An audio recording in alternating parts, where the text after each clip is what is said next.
आर्यस मंच में आप सभी का स्वागत है। आज हम जानकारी करेंगे पाषाण काल। पाषाण काल, पाषाण काल। पाषाण मतलब पत्थर, काल मतलब समय, पत्थरों का समय। मानव शास्त्रियों का कहना है कि लगभग 2 करोड़ वर्ष पहले मानव यहाँ पर आया और धीरे धीरे उनका विकास हुआ। पहले मानव सही तरीके से चल नहीं पाता था। आज भी देखिए, जब बच्चा पैदा होता है, थोड़ा बड़ा होता है, तो वो अपने पैरों और हाथ के सहारे चलता है, जिसको हम आम भाषा में बकैया बोलते हैं। तो इस तरह से उस समय भी ये मनुष्य चलता था। लेकिन धीरे धीरे विकास हुआ, शारीरिक विकास हुआ, मस्तिष्क का विकास हुआ, और जो परिस्थितियाँ थी, जैसे धूप का तेज लगना, वर्षा का होना,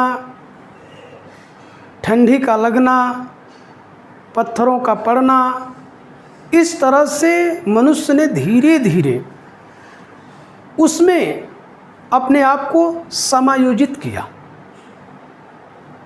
तो इस पाषाण काल को हम समझने के लिए 3 भागों में बांट देते हैं। पहला जो है पूरा पाषाण काल।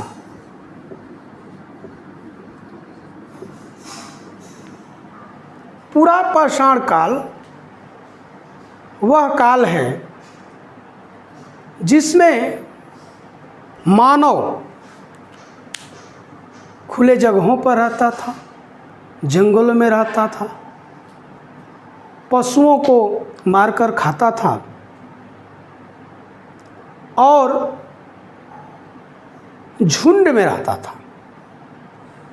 क्योंकि वो जान गया था कि अगर हम झुंड में नहीं रहेंगे तो हम जानवरों को नहीं मार सकते।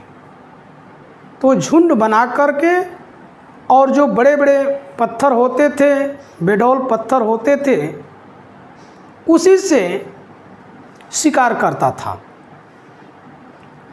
और इसमें सबसे बड़ी जो उपलब्धि है पूरा पाषाण काल की, वो है आग की खोज। पत्थरों को जब लड़ाता था, फेंकता था, तो उसमें से चिंगारी निकली और वो जानकारी उसको हो गई। इस तरह से वो पत्तियों को जला करके, लकड़ियों को जला करके, और जो जानवरों के मांस थे उसको अब भूंज करके खाने लगा। प्रारंभिक दौर में तो उसने कच्चे मांस खाना शुरू किया था, लेकिन जब आग की खोज हो गई, आग की जानकारी हो गई, तो वो मांस को भूंज करके खाने लगा। और इस काल में जो इनके हथियार हुआ करते थे वो बेडौल थे।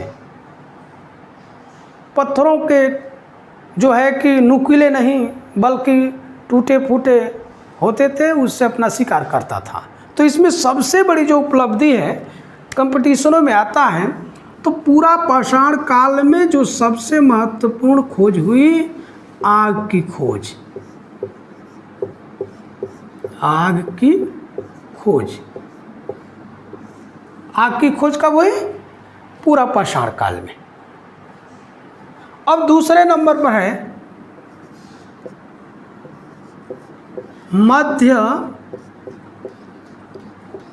पाषाण काल। इस काल में धीरे धीरे जब मनुष्य का मस्तिष्क का विकास होता है,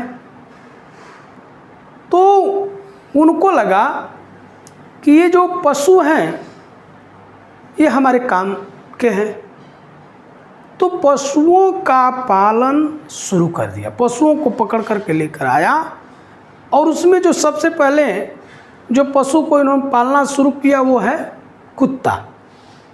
तो ये मध्य पाषाण काल जो सबसे महत्वपूर्ण है ये पशुपालन के लिए, ये कंपटीशन में पूछता है पशुपालन।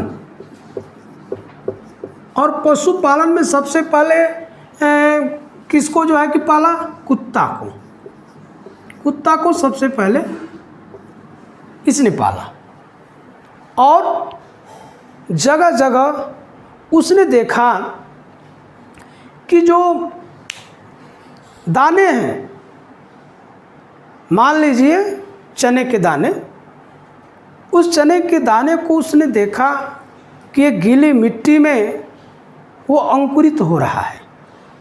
तो इसको मानव ने देखा, और देखने के बाद उसके दिमाग में आया कि अगर इसको हम इकट्ठा करेंगे तो हम भविष्य के लिए हम भोजन की व्यवस्था कर लेंगे।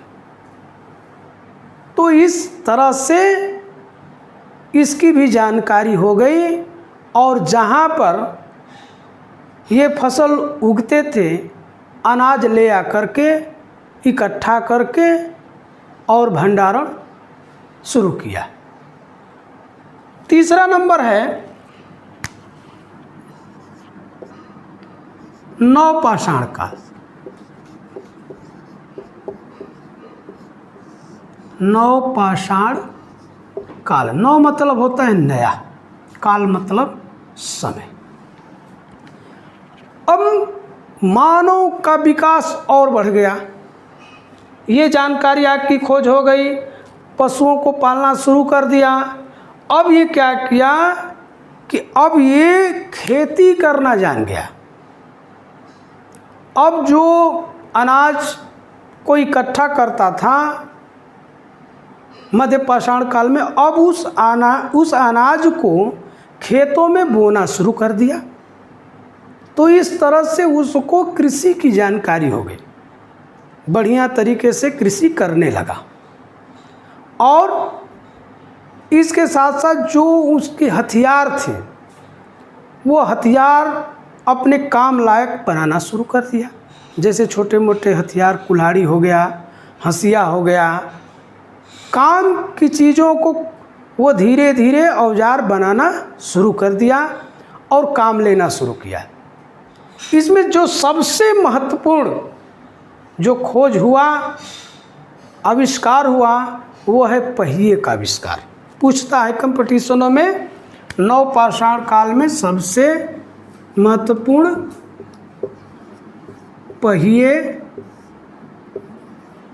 का आविष्कार। पहिए के आविष्कार से बहुत बड़ी उपलब्धि इनको मिली। जैसे चाक बनाना जान गए, चाक बना करके उससे बर्तन बनाना शुरू कर दिए। और पहिए के आविष्कार से वो जो है कि गाड़ी बनाना जान गए। गाड़ी पर जो है कि सामान लाद करके ढोने लगे। इसके बाद वो डिजाइन करना भी जान गए। जो मिट्टी के बर्तन बनाते उस पर डिजाइन करना वो जान गए। तो इस तरह से नवपाषाण काल की जो सबसे बड़ी उपलब्धि थी पहिए का आविष्कार।